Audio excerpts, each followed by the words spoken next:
Alright, so we're back with another episode from My Hero Academia. Really quick, I just want to point out some of the stuff that I didn't really care about the episode, and that's about halfway through the episode when it did like the whole commercial break thing and yada yada.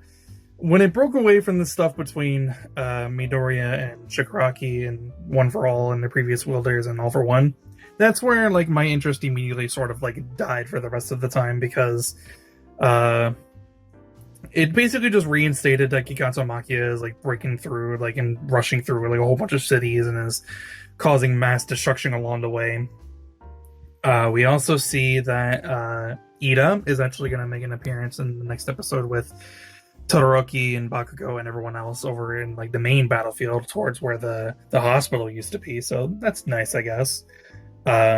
But then the episode sort of just like talks about like Himiko and like her whole thing about her trying to understand why heroes do what they do, because the whole thing about a hero is that they're supposed to, you know, not really kill anyone, right? Regardless of the fact that they're a hero or they're just a civilian or whatever, right? Regardless if they're a villain or not.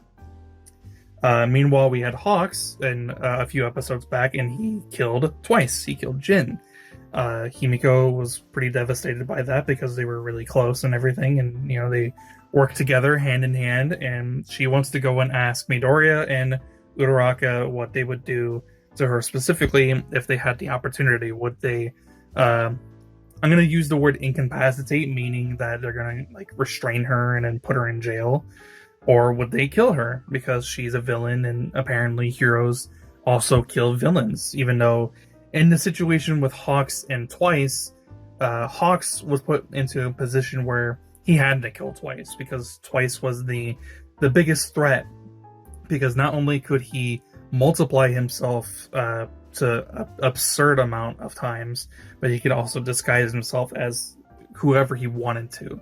So while Hawks wanted to capture Twice and he didn't want to kill him, he was put in a situation where Dabi pretty much forced his hand and he had to take Twice's life.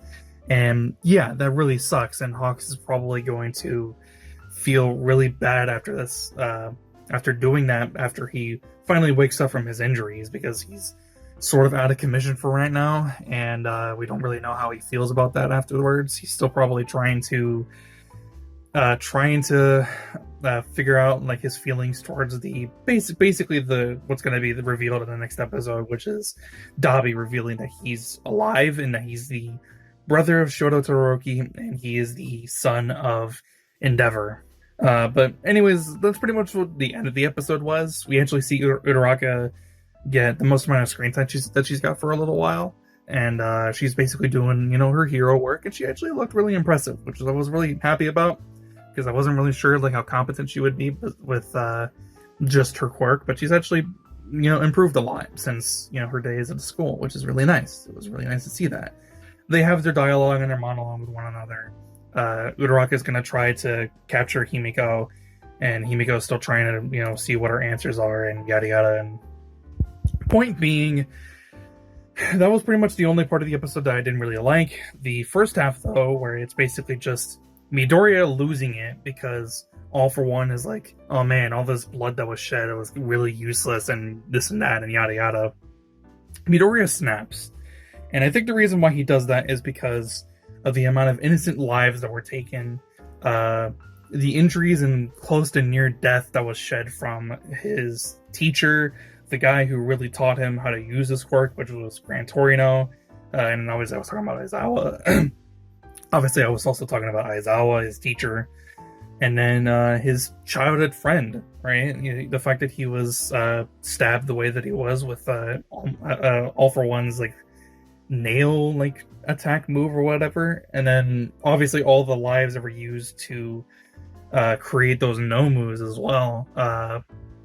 All for One has the gall to say that there was so much blood being shed unnecessarily, and in Midoriya, reasonably understandable, wants him to take that back because he doesn't have the right to really say that. And then we go into the scene where All for One is trying to take One for All, and then we go inside what I'm going to assume is just Midoriya's head, but he calls it the One for All world, where we see Nanoshimura and then later the brother of All for One. And, All for One's doing his, typical thing. He's trying to coerce Shigaraki to do his bidding. He's making fun of previous wielders like Naruto Mha and how she, is there, and she's like, it's a dead person. I wonder why she's here, and yada yada, and making fun of her because she couldn't stop All for One. And then he starts poking fun at Midoriya, right? He's like, wow, you're backing up this kid who can't even control his emotions, because Midoriya was very angry. He let his emotions and his rage take control, and he pushed through and basically put himself into a precarious situation. And basically, Naruto and All for One's brothers answer. I don't know what his name is. I don't think we ever learned what his name is, which is very strange. Anyways, their answer to what All for One is talking about is basically the only reason why Midoriya got as mad as he was, why he let his anger take control over his body and allowed that to amplify his quirks, basically, is because Midoriya isn't mad at All for One specifically. He's mad for the sake of everyone else. Midoriya is a very selfless character who's willing to do whatever he has to do in order to be able to protect other people and to defend their honor and their glory. And everything about other people, he's trying to defend them. He's trying to do everything to honor them. He's a very selfless character, and that was the reason why he let himself get controlled by rage and anger. And that's why he, foolishly went and attacked Shigaraki like the way that he did, because he didn't like the way that they were disrespecting his classmates, his teachers, his mentors, his family, everyone that he's pretty much cared about, even the lives of the innocent people around them who are trying to evacuate the cities and, basically save their own lives because there are villains completely totaling a whole bunch of cities. Gigatsu Machia especially, who's still rampaging through all these cities at a rapid, quick rate.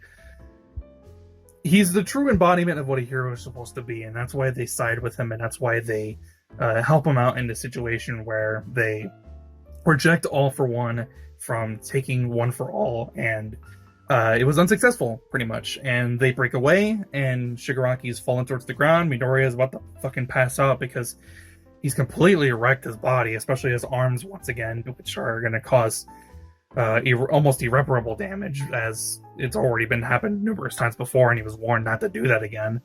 But that was the part of the episode that I really liked, right? And I already kind of knew what was essentially supposed to happen, because last week when I was trying to figure out whether or not Bakugo was going to die here or later on, I found some panels and some chapters from the manga, and I started reading that a little bit. So I already knew what was going to happen with this episode, but that's about it.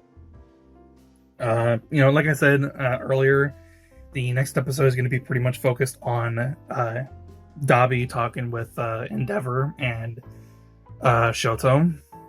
Pretty much just kind of toying with them and reminding them that their son / brother, who they thought was dead, is actually alive, and he's ironically siding with the villains. So it's kind of a funny situation for Dabi, where he's like, wow, you have a son that you treated like shit, and you thought he was dead, but he's actually alive. And not only is he alive, but he's actually also one of the League of Villains who has caused severe damage to all these cities and is siding with the League of Villains and has done all these terrible things. And meanwhile, you're the #1 hero and you're supposed to be protecting these people, all that. So anyways, that's kind of all I really wanted to say about this episode. This is actually the second time I'm re-recording this, because I don't know, I kind of felt like the first time I tried to, it wasn't really satisfactory and it wasn't up to my standards. Not that I really think that my commentary is very good, but I think this is a lot better. But that's besides the point. That's all I really have to say about the episode. I really enjoyed it. The second half was, at least a little less interesting than what I wanted it to be, but that's not really a huge issue. I just sort of lost interest towards the end, but it's not like it was really bad or anything. I found the other stuff that was going on a lot more engaging, I guess. So that's pretty much all I have to say. If you liked the video, be sure to leave a like. And if you want to see more, please be sure to subscribe. I'll see you guys in the next video. I'm out. Peace.